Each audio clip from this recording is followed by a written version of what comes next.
It's your boy T-Bird here on The Reaction. Today's Films Friday. Since we had a long buffet, now we time for the entree of the day, which is the dead meat kill count. So, we had not one, not two, but three polls. Two involving today's kill count. So, let's go to it. So, the choices for the kill counts we had was, in fact, I won't spoil it yet. The choice for the kill counts I decided to go back to the pairs to give some other ones a chance. So the pairs was Benny Loves You and Psycho Goreman, Alive and Revenge, Don't Breathe Behind a Mask, Cooties and Escape Room, who recently escaped from the shower room, and Mayhem a Countdown. So with 61%, the winner pair was Benny Loves You and Psycho Goreman, and the lowest being Alive and Revenge. So they originally I was gonna have them both go in the shadow realm, but I decided that we're gonna have a second poll to see which one should be saved. And between Alive and Revenge, somebody said that James Lee loved Revenge a lot. A lot of folks want Alive to be saved, so Revenge will go into the shadow realm, while Alive will be paired up to the runner-up of today's kill count.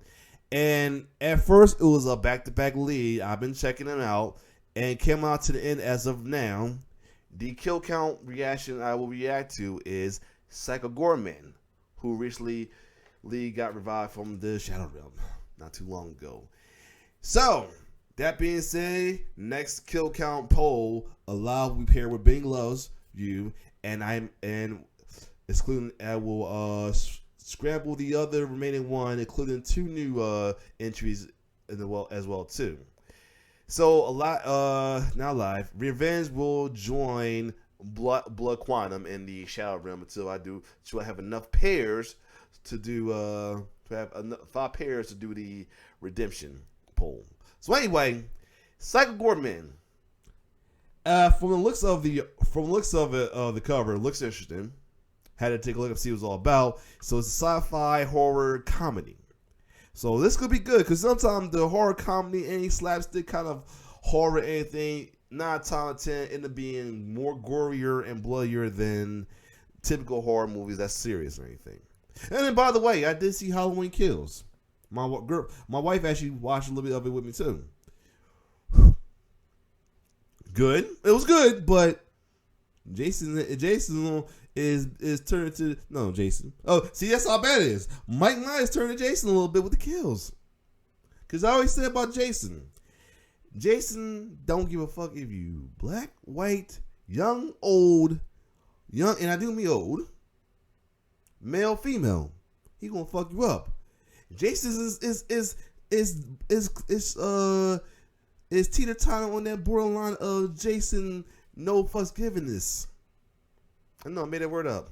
So anyway, but back to where I'm at. Psycho Goreman. I'm not sure they have a Spencer version, but I'm not gonna go for it because I took a risk with that spiral, and right now I'm keeping it on untitled and age restricted until November 5th, until my second strike. By the way, one of my strikes is gone, thank God. So I'm down to 1 strike, and I'm trying to make sure another strike doesn't happen until truthfully not at all. But hope I don't get no strike before November 5th, and by November 5th I'll be strike free. But anyway, enough about my strikes. Enough about Mike Myers. Let's get into the Psycho Goreman kill count. It was, like I said, very interesting. And some folks say the gore's gonna be crazy as well too. So I'm here for it. Let's get it.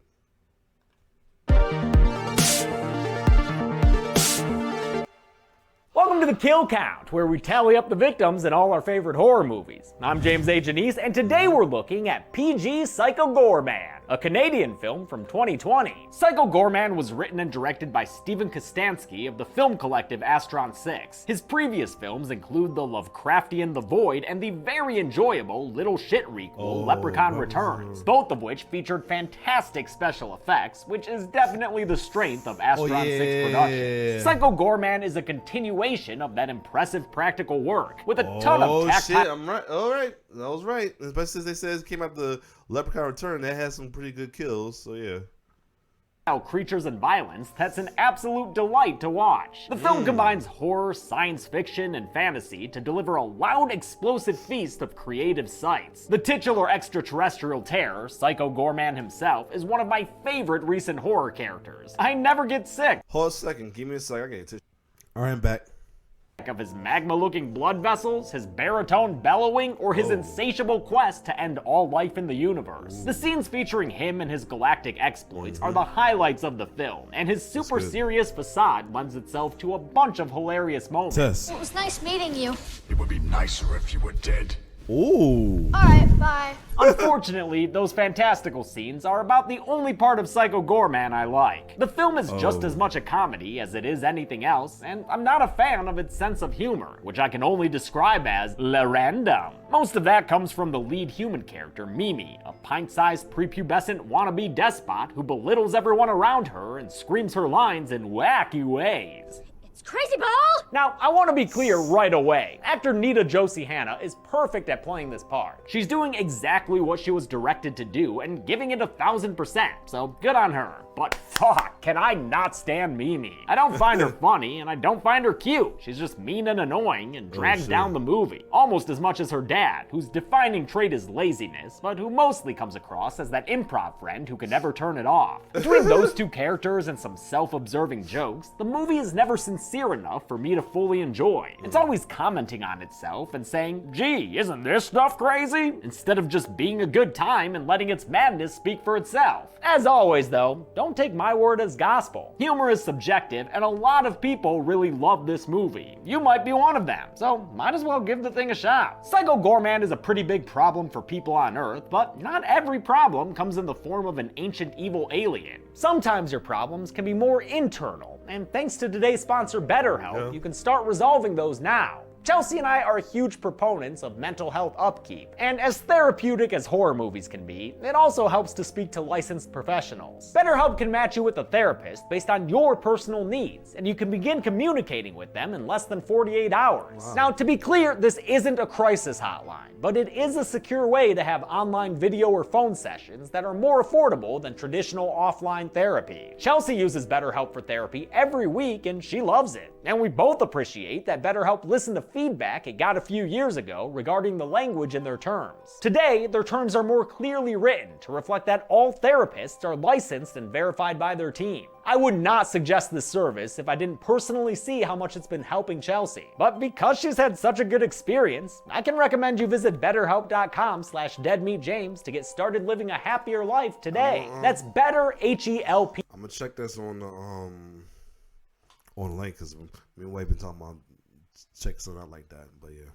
.com/deadmeatjames. Act now and get 10% off your first month. How much bloodshed can one intergalactic antagonist create? Let's find out and get to the kills. The movie begins with a story crawl. It's backstory about Psycho Goreman that we'll learn about later. Right now, let's meet these kids playing motherfucking Crazy Ball. Crazy Ball. It's nonsense in the mold of Calvin Ball, and while it's funny in close-ups with metal music, I think they used the joke of the awkward objective shot way too early. Crazy Ball? 1. Crazy Ball? 2.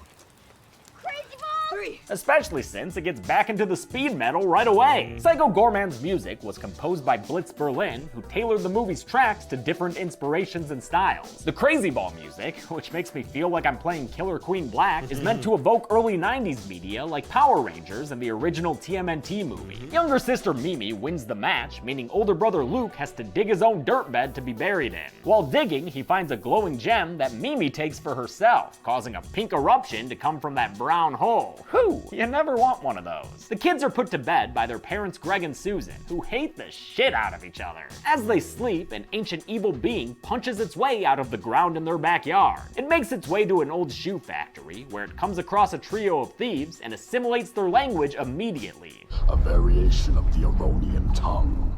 How primitive. The being slaps aside the ringleader and pulls the others towards him with space power. Come here! Rips off both their heads. Holy shit, dude! This son of a bitch is awesome! But this colorful being isn't a one-size-fits-all tormentor. I don't want to die. Then live forever. And he laughs as he grants the lead thief his wish to remain alive. The next morning, after seeing that something crawled out of their hole, Mimi violently makes Luke agree to go look for whatever it was later. And bring your friend Alistair too, Luke, because Mimi likes that kid in a weird, aggressive way. Hey, cutie. You look good in your little outfit there. Why don't you give us a spin, hunky boy?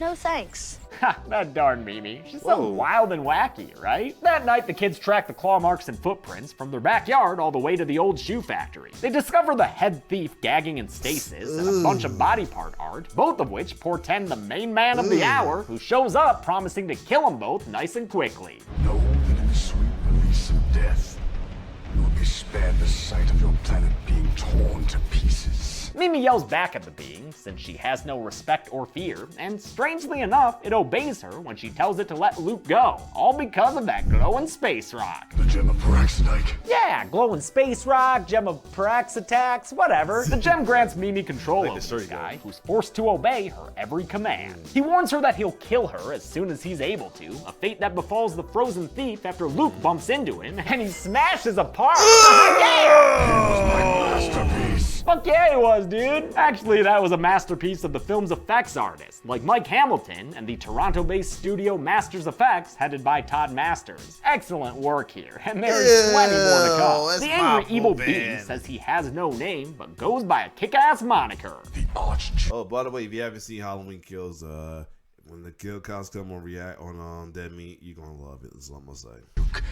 Of nightmares. That's not good enough for Mimi, though, and after a pretty bad brainstorming sesh, she lands on something titular. Psycho Goreman! Qu'est-ce que c'est? This is the film launching into its premise, and it has a solid start. I'm Mimi.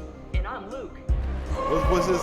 This is low. Powers unimaginable to your simple minds. Psycho Goreman's performance and look are great. He was designed by Steven Kostanski, who did all of the creature designs, in addition to writing, directing, producing, and editing the movie. That is a lot for one person to Got a lot of do. heads, Probably brother. too much. Kostanski designed PG to look like a toy he'd want to buy as a kid. Mission accomplished, bro. He reminds me of Vac-Man, arch nemesis of Stretch Armstrong. remember On the him. performance side, PG's fantastic voice acting comes courtesy of Stephen Vlahos. But the much more intensive part of this portrayal was done by Matthew Nineveh. He'd arrive on set hours before anyone else in order to be transformed into the character. Though the end result looks amazing, it was tantamount to torture, both physically and psychologically. That's because the suit's prosthetic pieces were glued to his body, preventing him from sweating and cooling himself I don't blame him. down. It just cooks you. To cope with the long hours, Nineveh would zone out in between takes and try not to think of how much longer he'd have to endure this hell. That suit almost broke me. Mimi uses her powers to make PG take a seat and leaves him overnight grounded under her control. She's thrilled to have a new plaything, even though Luke's worried about all the murder and world rendering rhetoric. As he should be, PG is an intergalactic menace. We learn this when the movie transports us to his home planet of Gygax. Inside a stormy tower, the Gygax Council frets about PG's awakening on Earth. Once again, Kostanski's creature design is a delight. I especially like Tube Man, a puppet who rarely talks, unlike the verbose Cortex, played by fellow Astron 6 member Matthew Kennedy. Cortex and the others talk a whole lot, with dialogue that's obtuse and bureaucratic. It's clear that the rules of the Gygaxian Unity Accords have failed us. It's an intentional nod to George Lucas's bewildering screenplays for the Star Wars prequels. You're impressed with what you're seeing, but you're also maybe a little confused by the dialogue that's happening. The Council's leader is Pandora, a Templar who doesn't want to risk justice when it comes to PG. The only verdict is for him to die cool. by my hand. Pandora is a force for sanctimonious lawful good, which is reflected in her leitmotif by Blitz Berlin. So angelic that it's like horrifying how angelic it is. She's the kind of good who's so rigid it starts to become evil, exemplified when she summons a human to examine Earth's native species. Don't be afraid.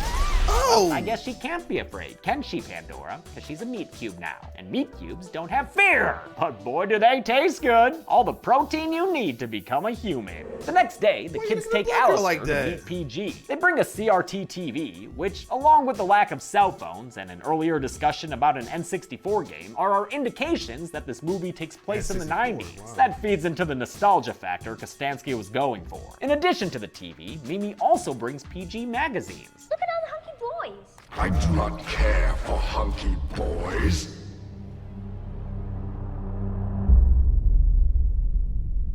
Or do I?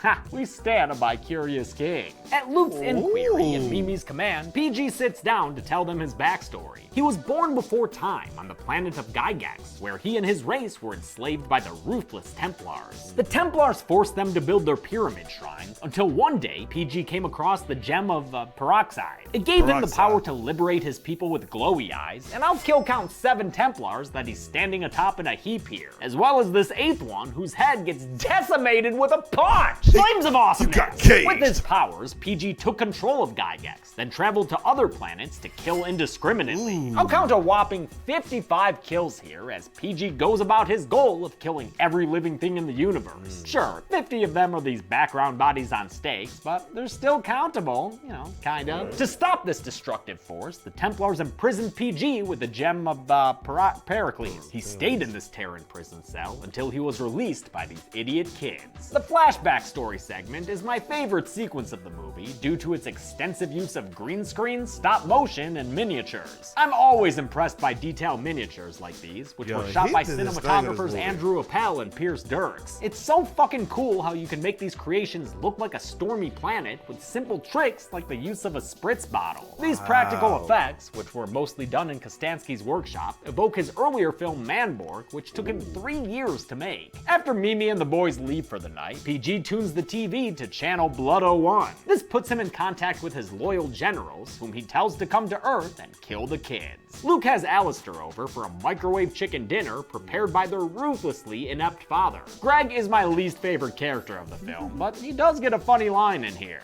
Back when I was in the Army, we used to play guns all the time. Except it was called the Iraq War.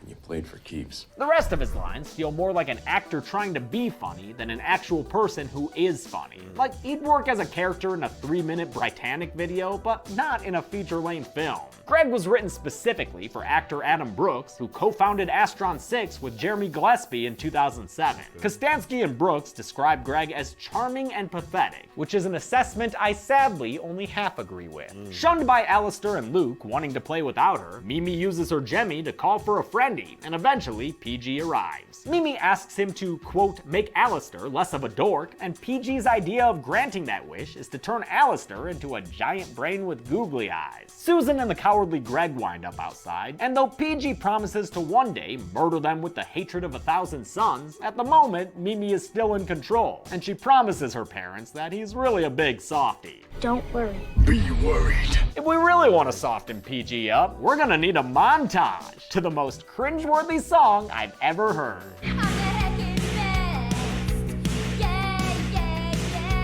Oof. I get what they're going for, but hearing heckin' and frig you over and over is just not my sense of humor. I hate cutesy cuss subs. Just say fuck. It's not all bad though. I get a good laugh out of PG killing a heckling kid by blowing her up with his alien mind bonus. After well-worn jokes and Disney Channel style head peeking, the Try Too Hard trio has a fried food break. And let me tell you, those Gygax know how to eat. PG takes special note of Mimi's continued assholery towards Luke, and in an effort to divorce her from the gem, he attempts to exploit Luke's unhappiness by visiting him in a dream. I love the shot of Luke waking up in his bed in a cemetery as a direct homage to a similar shot in Phantasm. And I love that the reference is underlined when PG makes his entrance. Boy.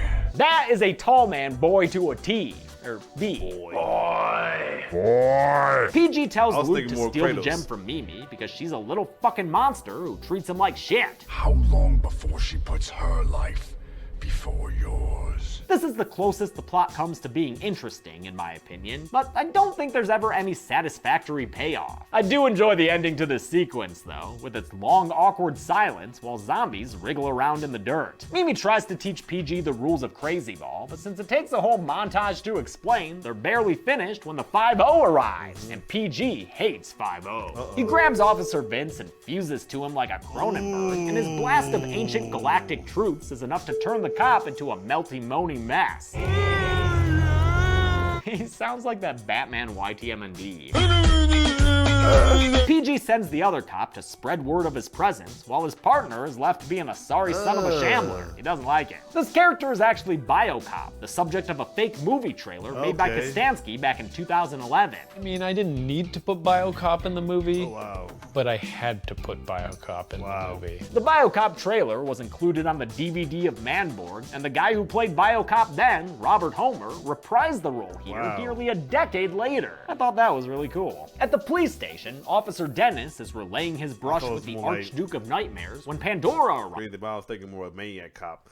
That's another good horror. In her brand new human form. She extracts the info she needs from the police officer's head, and considering her track record with humans, I'm gonna assume this kills the man, even though we cut away before it can be confirmed. A minor dispute in the woods leads Mimi to ordering Luke's death at the hands of PG, and though she calls it off, this was just a power is power kind of moment, it's worrisome enough for Luke to begin considering PG's dream overture. A bunch of lightning strikes touch down in front of them, each transporting a new fanciful being. These are PG's loyal generals, the Paladins Obsidian, and he's called them here to kill the kids and finally set him free. To his dismay, they instead laugh in his face and say that things are much better without him in charge. We take turns as the appointed leader, so everyone gets a fair chance. As you can see, it is currently my turn. The Paladins Obsidian are another kick-ass part of Psycho Goreman. Their specific and unique character designs remind me of Venture Brothers, where idiosyncratic characters are sometimes constructed out of a single joke, like this robot pirate Cassius 3000, who's played by Astron 6 member Connor Sweeney, or their leader Darkscream, who looks like he'd eat a hobbit, or, you know, at least their legs. They don't need those. Or this Mr. Bucket looking bastard, who's named Death Trapper. His backstory is that he collects bodies from the battlefield and melts them down to shoot out of his arm cannon. He's voiced by Rich Evans of Red Letter Media, which Kostansky is a big fan of. Mimi, mad that PG was trying to kill them, orders him not to defend himself against this slow-motion ass beating. I hate that they reuse two jokes in this scene, both of which are more of the movie commenting on itself. How long is this gonna go on for? Luke just asked that during the Phantasm Dream scene. They also reused the joke they did with Crazy Ball, where the action zooms out to show an awkward objective shot.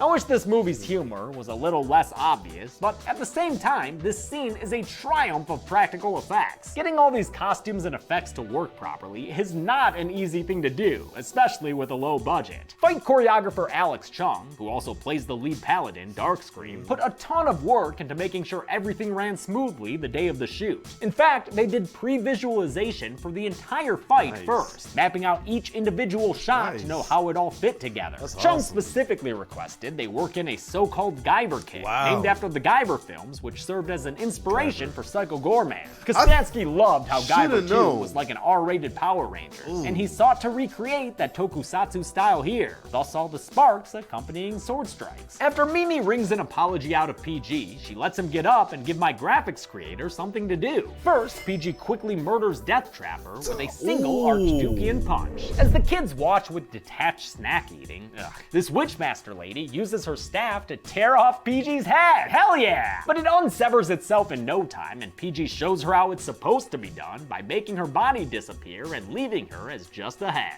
PG stabs Vince the cop in the eyes with the Witchmaster's broken staff, finally putting him out of his misery. Nice little gift, since it turns out it was the poor dude's birthday. PG then turns to the Medusa-like Queen Obelisk and rips out the rose she has for a heart. That's enough to make her blow up into masonry bits. And for Cassius 3000, PG uses a pool of eternal darkness to make the android pirate realize some universal truths. Then a hand reaches out of it and rips the guy's face off. Got those googly eyes. Darkscream is saved for last, and PG gives him a warrior's death, which in Gygax terms means eating him whole with his giant expansive mouth. Yo, I thought this was sci-fi horror, not sci-fi gore. After the battle, PG finds himself weakened. I'm dying. What? Turns out the Paladins used cursed weapons, and now PG's losing Pepto-Bismol fast. He sends a screaming telegram to Greg on the shitter, yelling that he needs help and giving him directions where to go. It's an extended bit that goes on for way too long, just like the argument Greg and Susan had in the scene right before this one. They were fighting over Greg's laziness, which is just too over the top for me to find funny. Oh yeah, I bought a new TV. In other news, I'm gonna take a couple weeks off work till my hand can heal completely. So you might want to pick up a few extra shifts at the pharmacy. That's not real human behavior. Greg helps pick up PG, and on the way back home, runs over the Witchmaster's head as it's rolling down the road, finally putting her on the kill count. When they get home, they find Susan waiting with Pandora, and the battle lines are drawn between good and evil. Since Mimi friggin' sucks, Luke hightails it to the Templar side. But because their parents hate each other so much, Greg decides to spite Susan. He signs with Mimi and PG, and they all drive off together to the old shoe mill. There, Mimi wraps PG up in her finest cow print blankie. What would that be, a babushka? The movie grinds to a halt with two painfully unfunny scenes. One wherein Greg tells a childhood story, and another where Mimi pretends to pray only to break a crucifix in the name of Psycho Goreman. Back at home, Pandora reverts to her natural form and invites Susan to become like her by drinking a little Templar tonic. It's time for you to stand beside me and right the wrongs of this universe. I'll drink to that. Pandora busts into the shoe factory, followed by Susan in her new metallic getup. Luke's here too, and he's got the gem. Cool, now let's everybody pair up so we can get through the climactic fight scene, okay? All three of the lady combatants gain their respective upper hands, but PG invokes some ancient rules, and the quarrel comes down to a game of crazy ball. In Mimi's words, Team Suck versus Team Hero. Right on par with the rest of the movie, this climax is a senseless montage of style over substance. All jokes, no plot. 5-point buck bonus. With a switcheroo and a gut punch, Mimi wins the game for Team Hero, but turns out all that bullshit was pointless because Pandora goes to kill PG anyway. As Susan holds off the Templar to protect her kids, Luke goes for a heartfelt moment and tries to get Mimi to see how fucking annoying she is. Instead of an apology or a real character moment, she instead does a down-tempo acoustic version of that awful frig off song. Luke likes it, I guess, and hands over the gem. Pandora strips Susan of her Templar powers, so she finds herself solo fighting a newly empowered Psycho Goreman, now with batteries included. PG strafes past Pandora a bunch until he's collected enough body parts to make himself a weapon. It's now time for a, quote, Masters of the Universe style sword fight, which was once again choreographed by Alex Chung for the two suit performers, Matthew Ninneber and Kristen McCulloch, who plays Pandora in her true form. McCulloch had an added difficulty when it came to wearing her suit. The fact that Pandora's eyes are a pair of wings, a great idea courtesy of concept artist Aurelio Mazzara, but which made it difficult for her to maneuver around safely on set. As the two of them fight, Mimi finally gets around to apologizing. Although she doesn't do it verbally, she only knocks it out in their code language. That's not good enough, Luke. Quit enabling her! During the fight, Pandora ruins PG's hunket boys, giving him the strength to defeat her in battle. He then gives her a warrior's death, a sight that those parents are better off not seeing. Thanks to Mimi, the unspeakable evil has triumphed, and PG agrees to spare her family as he sets out to conquer and murder. Okay, kisses for chaos. I do love him hopping through a portal and starting wholesale destruction willy-nilly. The movie ends with a news report about a giant Psycho Goreman destroying the world, though there are thankfully no clearly broadcasted kills for me to count. The credits play over a supper time scene, reminding us of Alistair's unfortunate state, with his mom, played by Kristen McCulloch, Pandora's actor, out of the suit. How many people died in PG Psycho Goreman?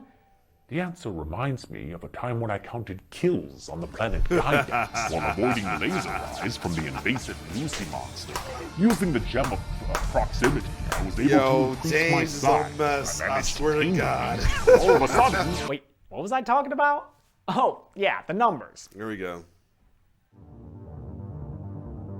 By my count, there were 76 deaths in Psycho Goreman. The victims included men, women, children, Templars, orcs, Mister's Bucket, and plenty more. So don't even think about touching that pie chart. It is full of purpley space stuff. Wow. With a runtime of 95 minutes, that left us with a kill on average every 1.25 minutes. Golden Chainsaw for coolest kill is actually gonna go to two separate kills, because I just can't decide between them. Firstly, the head thief, since I legit laughed when Luke knocked him over, and those people parts look great.